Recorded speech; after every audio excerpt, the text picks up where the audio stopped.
Hi friends, welcome to my honey stories. నేను మీ లక్ష్మి. ఈ రోజు నుంచి ఒక మంచి love and romantic episode start అవబోతోందండి. ఈ సిరీస్ చాలా బాగుంటుంది, మీకు అందరికీ తప్పకుండా నచ్చేస్తుంది. ఇంతకీ ఈ సిరీస్ పేరేంటి అనుకుంటున్నారా? వరించా ప్రేమిక. నాకైతే చాలా నచ్చేసింది ఈ పేరు. అలాగే ఈ సిరీస్ కూడా మీరందరూ బాగా ఎంజాయ్ చేస్తారనిపిస్తుంది. మరి మంచి కామెంట్ని మాత్రం పాస్ చేయడం మర్చిపోకండి. ఇక మన ఫస్ట్ ఎపిసోడ్లో ఏం జరుగుతుందో వినేద్దామా మరి? ఫేమస్ యూనివర్సిటీ స్నాతకోత్సవం. ఈరోజు పీజీ స్టూడెంట్స్కి పట్టా అందజేసే రోజు. యూనివర్సిటీ టాపర్ అయిన వాళ్లకు గోల్డ్ మెడల్ ప్రజెంట్ చేస్తున్నారు. యూనివర్సిటీ వీసీ మాట్లాడుతూ, డియర్ స్టూడెంట్స్, అందరికీ కంగ్రాట్స్. ఉన్నత విద్య పూర్తి చేసి మీరు బయటకు వెళ్లే రోజు వచ్చేసింది. మీరు చదివిన చదువుకి న్యాయం చేస్తూ, ఆదర్శవంతంగా మీ లైఫ్ లీడ్ చేస్తూ ఒక ఆరోగ్యకరమైన సమాజం నిర్మించడంలో మీరు భాగస్వామ్యులవుతారని నేను ఆశిస్తున్నాను. ఈ ఇయర్ మెరిట్ స్టూడెంట్స్కి గోల్డ్ మెడల్ మన గవర్నర్ గారి చేతుల మీదుగా ప్రజెంట్ చేస్తారు అని చెప్పి తన స్పీచ్ని కంప్లీట్ చేశాడు ఆయన. యాంకర్ వరుసగా నేమ్స్ చెప్పడంతో ఒక్కో స్టూడెంట్ వచ్చి వాళ్ళ పట్టా తీసుకుని వెళ్తున్నారు. Last name university topper miss Niharika అని గట్టిగా యాంకర్ చెప్పగానే అందరూ గట్టిగా క్లాప్స్ కొట్టారు ఉత్సాహంగా. అందానికే అసూయ పుట్టించేలా ఉన్న తామర తీగ లాంటి అమ్మాయి వైట్ చుడీదార్లో పిసరంత మేకప్ కూడా లేకుండా పోత పోసిన పసిడి శిల్పంలా లేచింది. పొడవాటి కురులు అలల్లా ఎగిసిపడుతూ అందమైన చిరునవ్వు చిందిస్తుంటే బొగ్గ మీద అందంగా పడిన డింపుల్ తళుక్కును మెరుస్తున్న ముత్యాల్లాంటి పళ్ళవరసతో శాపవశాత్తు కిన్నెరకన్యే భువికి వచ్చిందా అన్నంత అందంగా ఉంది. హుందాగా నడిచి వస్తుంటే అక్కడ కుర్రాళ్ల ఎదసవ్వడి వేగం పెరిగింది. డయాస్ మీదకి వెళ్లి వినయంగా నమస్కరించింది నిహారిక. గవర్నర్ చిన్నగా నవ్వి గోల్డ్ మెడల్ నిహారిక మెడలో వేసి పీజీ పట్టా అందించి కంగ్రాట్స్ బేబీ అన్నారాయన. థ్యాంక్ యూ సార్ అంది తల వంచి వినయంగా నిహారిక. యాంకర్ వచ్చి, మిస్ నిహారిక, మీరు గోల్డ్ మెడల్ తీసుకున్నందుకు కంగ్రాట్స్. మీ లైఫ్ గోల్ ఏంటో మా అందరితో పంచుకుంటారా అని మైకి ఇచ్చింది. నవ్వుతూనే తీసుకొని అందరికీ నమస్కారం.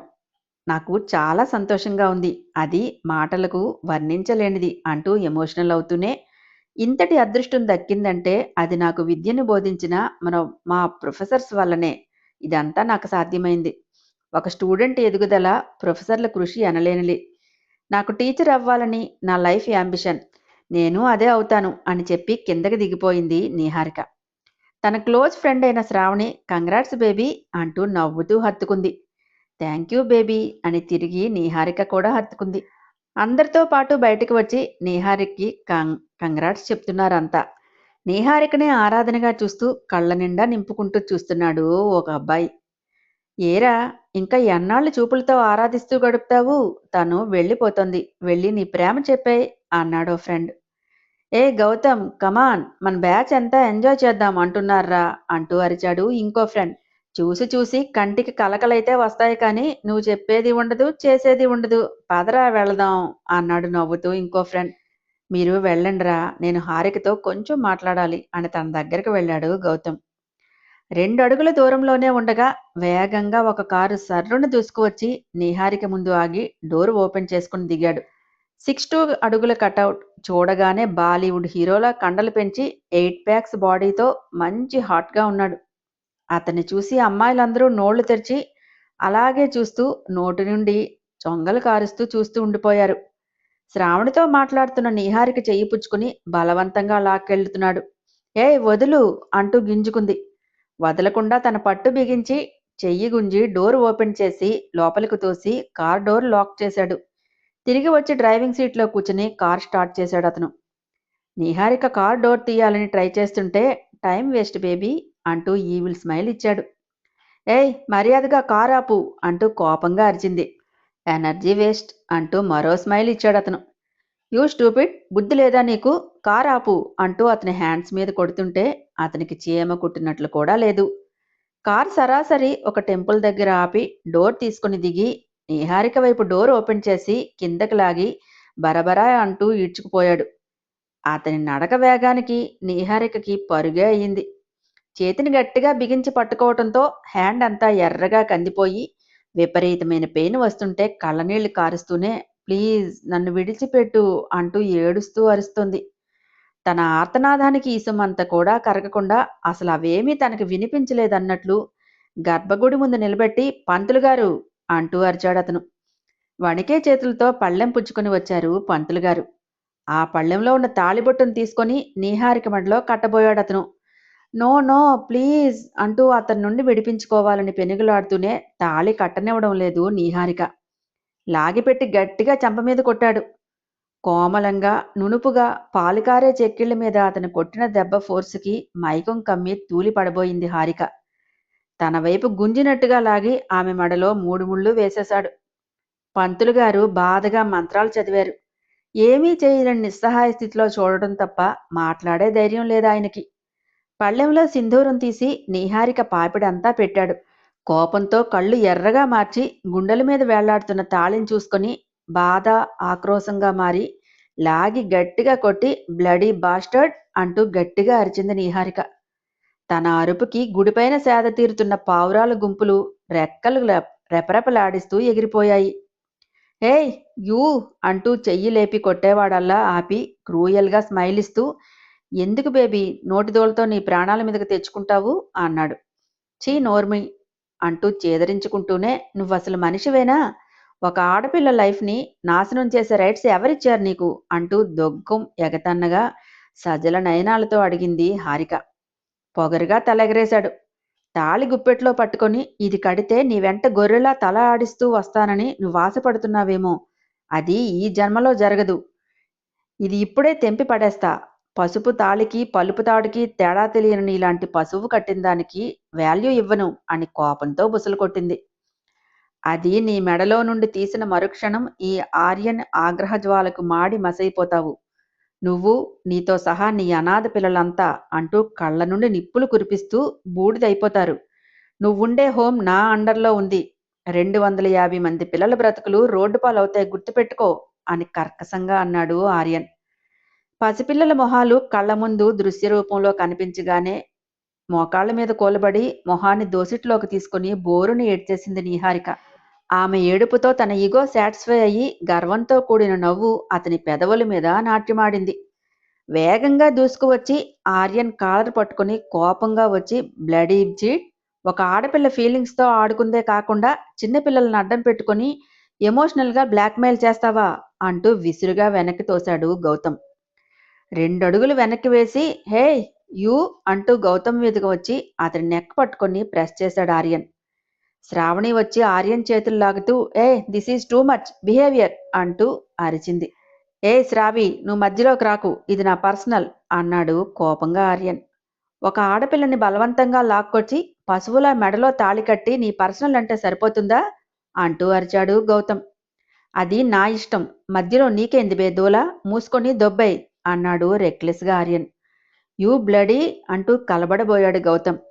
గౌతమ్ గారు ప్లీజ్, ఇందులో మీరు ఇన్వాల్వ్ అవటం నాకు ఇష్టం లేదు అని ఏడుస్తూనే అంది నీహారిక. శ్రావణ్ని హత్తుకొని కోపంగా చూస్తూ, ఆర్యన్, నీకు ఇది పద్ధతిగా ఉందా అసలు అంటూ అరిచింది. యాటిట్యూడ్ లుక్తో, వేస్ట్ డిస్కషన్స్ రావి అంటూ ముందుకు వచ్చి నీహారిక చెయ్యి పుచ్చుకొని కోపంగా లాక్కెళ్తూనే వెనక్కి తిరిగి చూసి, సి మిస్టర్, ఇంకోసారి నీ నోరు చెయ్యాలేస్తే అదే నీకు లాస్ట్ బ్రీత్ అవుతుంది, మైండ్ ఇట్ అని డెడ్లీ వార్నింగ్ ఇచ్చాడు. వేగంగా వెళ్తూ మెడలో గొలుసు వేసి పప్పీని ఎలా తీసుకెళ్తాడో అలా లాక్కెళ్ళి కారులో పడేసి కార్ స్టార్ట్ చేసి ముందుకు దూకించాడు ఆర్యన్. వెళుతున్న వాళ్ళని చూసి కోపంగా వాల్కి పంచిచ్చాడు గౌతమ్. కొట్టిన ఫోర్స్కి చెయ్యి చిట్లి బ్లడ్ కారింది. ఇంకా మన చేతిలో ఏం లేదు గౌతమ్, అంతా ఆర్యన్ అండర్లోకి వెళ్ళిపోయింది అని బాధగా అంది శ్రావణి. కార్ శరవేగంగా డ్రైవ్ చేసుకుని వచ్చి పెద్ద మహల్లోకి ఎంట్రీ ఇచ్చి పోర్టికోలో ఆపాడు. డోర్ తీసుకుని దిగి నీహారిక వైపు డోర్ తీసి ఫోర్స్గా కిందకి లాగి తీసుకుని వెళ్ళి గుమ్మంలో నుండి లోపలికి బాల్ విసిరినట్లు విసిరాడు ఆర్యన్. లోపల ఫ్లోర్ మీద పడింది నీహారిక. అప్పుడే మెట్లు దిగుతోంది ఆ ఇంటి యజమాని అయిన భారతి. నీహారిక రెక్క పట్టుకుని బాల్ని విసినట్టు విసురుతూనే నీహారిక పడిపోయాక వెనకే రౌద్రంగా నిలబడి చూస్తున్న ఆర్యన్ని చూసి, పెదబాబు అంటూ గంభీరంగా పిలిచింది. మామ్ చూసుకోండి అని మరో మాటకు తావు లేకుండా గాలి కంటే వేగంగా వెళ్ళిపోయాడు ఆర్యన్.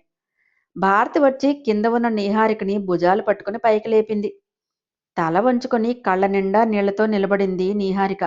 నీహారికని కళ్ళతోనే స్కాన్ చేసి మెడలో పచ్చగా మెరుస్తున్న తాళిబొట్టుని చేత్తో పట్టుకొని చూసి ఏమైంది మా అని లాలనగా అడిగింది భారతి. ఆమె అంత మృదువుగా అడిగేసరికి గట్టు తెగిన గోదారిలా ఎగిసింది దుఃఖం ఆమెలో. బోరుని ఏడ్చేసింది మొహాన్ని దోసిళ్లలోకి దాచుకొని నీహారిక. భుజం చుట్టూ చేతులు వేసి ఊరుకోమా, పెదబాబు ఇలా చేస్తాడని ఊహించని కూడా ఊహించలేదు అని పద అంది. చేతులు జోడించి మ్యామ్ నన్ను పంపించేయండి, నేనిక్కడ ఉండలేను, ప్లీజ్ మ్యామ్, మీకు కనిపించినంత దూరం వెళ్ళిపోతాను అంది వెక్కుతూ. సారీ మా, ఆర్యన్ని ఎదిరించి ఈ ఇంట్లో ఎవ్వరూ ఏమీ చేయలేరు, చేసి తన కోపానికి బలి అవ్వలేరు, క్షమించు అని మణి, మేడంకు రూమ్ చూపించు అంటూ గంభీరంగా చెప్పి వెళ్ళి ఫ్రెష్ అవ్వు అంటూ వెళ్ళిపోయింది భారతి. ఆ ఇంటి మెయిన్ హెడ్ మెయిడ్ వచ్చి రండి మేడం అని వినయంగా అంది మణి. ఏడుస్తూనే ఆమెను ఫాలో చేస్తూ వెళ్ళింది నీహారిక. రూమ్ చూపించి మీకు తాగడానికి ఏమైనా తెస్తానమ్మా అంటూ వెళ్ళింది మణి. వాల్కు ఆనుకొని కింద కూలబడి బోరుని ఏడుస్తూ తన బాధను ఎలా తీర్చుకోవాలో తెలియక మోకాళ్లలో తలపెట్టి ఏడుస్తూనే ఉండిపోయింది హారిక. మణి జ్యూస్ తెచ్చి పక్కనే టేబుల్ మీద పెట్టింది. ఏడవటం వల్ల ముక్కు మొహం కందిపోయి పింక్ బేబీలా ఉండి కళ్ళు వాచిపోయిన పున్నమి చంద్రుడు అంతా నిర్మలంగా ఉన్న హారికని చూడగానే ఒకవైపు బాధ, మరోవైపు ఆనందం కలిగింది. ఆమెకి ఏమనాలో తెలియక మేడం జ్యూస్ తాగండమ్మా అంటూ వెళ్ళిపోయింది. ఎంత టైం అలా కూర్చుందో తెలియదు. అలానే ఒరిగిపోయి నిద్రలోకి జారిపోయింది నీహారిక. ఇంటి నుండి స్పీడ్గా ఆఫీస్కి వెళ్ళాడు ఆర్యన్. కోపంతో ఎర్రబడిన మొహంతో వేటాడే సింహంలా రాయల్టీగా నడిచి వస్తుంటే స్టాఫ్ ఎవ్వరూ తల ఎత్తి చూసే ధైర్యం చేయలేకపోయారు. ఫాస్ట్గా తన చాంబర్కి వెళ్ళి డోర్ లాక్ చేశాడు. ఇక మన ఆర్యన్ ఫ్యామిలీ గురించి ఏంటో తెలుసుకుందామా? ఆర్యన్ ఫాదర్ సురేంద్ర మహాజన్. ఈయన ఫస్ట్ వైఫ్ భానుశ్రీ గారు. ఆర్యన్ చైల్డ్గా ఉండగానే అనారోగ్యంతో చనిపోయారు. ఏం హెల్త్ ఇష్యూ ఉందో ఇప్పటికీ సస్పెన్స్ అందరికీ. సెకండ్ వైఫ్ అయిన భారతి, ఆమె అంటే ఆర్యన్కి ఎనలేని గౌరవం, ప్రేమ. మేనమామ అశోక్, మేనత్త సుజన వెళ్ళింట్లోనే ఉంటారు. అశోక్ భారతికి ఓన్ బ్రదర్. భారతికి సురేంద్రలకు ఇద్దరు పిల్లలు, కౌశిక్, శ్రావ్య. అశోక్ సుజనలకు ఒక్కతే కూతురు సోనాలి, అందరూ సోను అంటారు. మెయిన్ పర్సన్ ఇంకొకరు కూడా ఉన్నారు, ఆర్యన్ నానమ్మైన శాంతాదేవి గారు.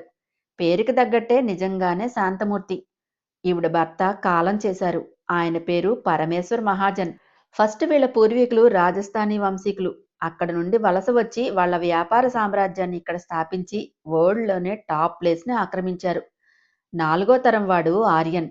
తాతగారి టీవీ దర్పంతో పాటు పోలికలు కూడా అచ్చుగుద్దినట్లు వచ్చేశాయి.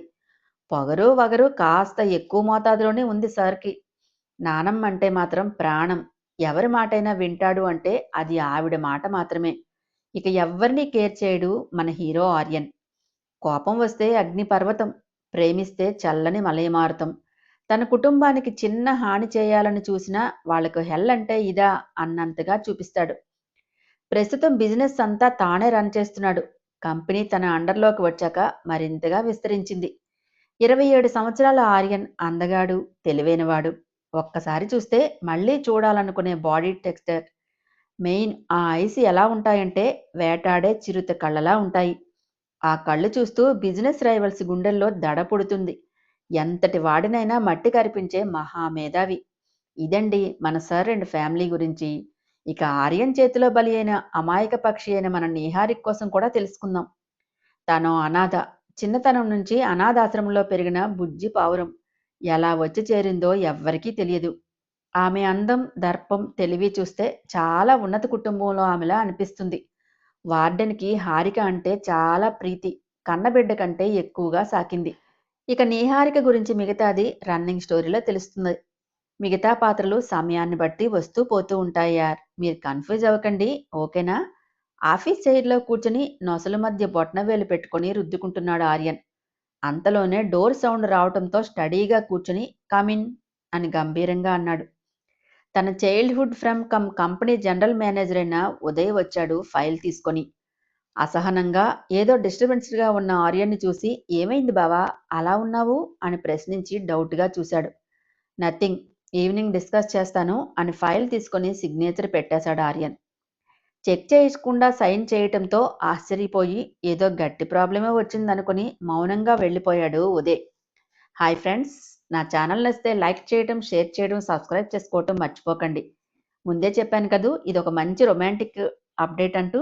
కాబట్టి తప్పకుండా ఈ సీరీస్‌ని మీరందరూ ఆదరిస్తారని అనుకుంటున్నాను. మరి కామెంట్స్‌ని పాస్ చేయడం మాత్రం మర్చిపోకండి. నెక్స్ట్ అప్డేట్ కోసం వెయిట్ చేస్తూ ఉండండి.